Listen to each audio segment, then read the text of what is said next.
李師傅話做多啲善事嘅話咧，咁啊個運都會好啲嘅喎。係啊咁有冇話做啲咩善事會比較好啲咧？嗱，派飯啦，哦，探啲老人院啦，捐錢啦，義工啦，即係平時我做緊嗰啲嘢。係啦所，以大家記住揾我啦，要做善事要好運嘅話就要揾我啦。正確。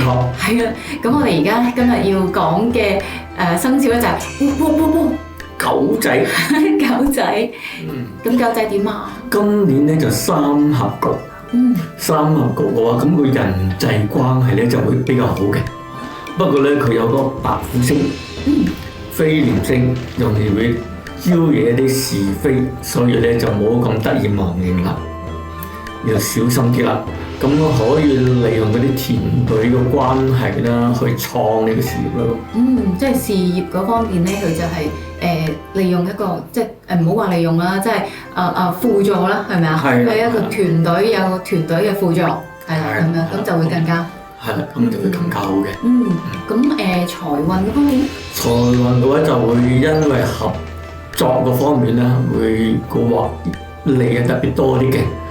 當然啦，因為人際關係比較多啲啦，所以要透明度啦。係啊，咁即係啲嘢要清晰啲啦。係啦，要清晰嘅啦。咁啊，新年嘅6月啦、7月啦，容易會破財嘅，所以咧就財就唔可以露眼啦。哦，財不可以露眼。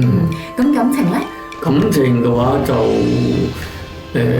桃花都多嘅，不過男性咧，如果結咗婚嘅話就要注意啦，因為事業而忘記咗個家庭或者影響個家庭。女性咧就要注意咧個對方嘅健康啦。如果未結婚嘅，咁把握機會結婚。哦，知道。咁仲有就係健康嗰方面啊。健康嗰方面要注意嗰啲咩痘痘啊、痔瘡啊，或者嗰啲咩嘅暗瘡啊。係啦，或者嗰啲飛滋啊啲，所以就要注意下少少啦。保重身體啦，咁係啦，咁你可以點樣化解咧？可以喺屋企擺個三腳禪。三腳禪。係啦，咁又可以招財，又可以化解嗰啲病氣、霉氣。咩叫做三腳禪？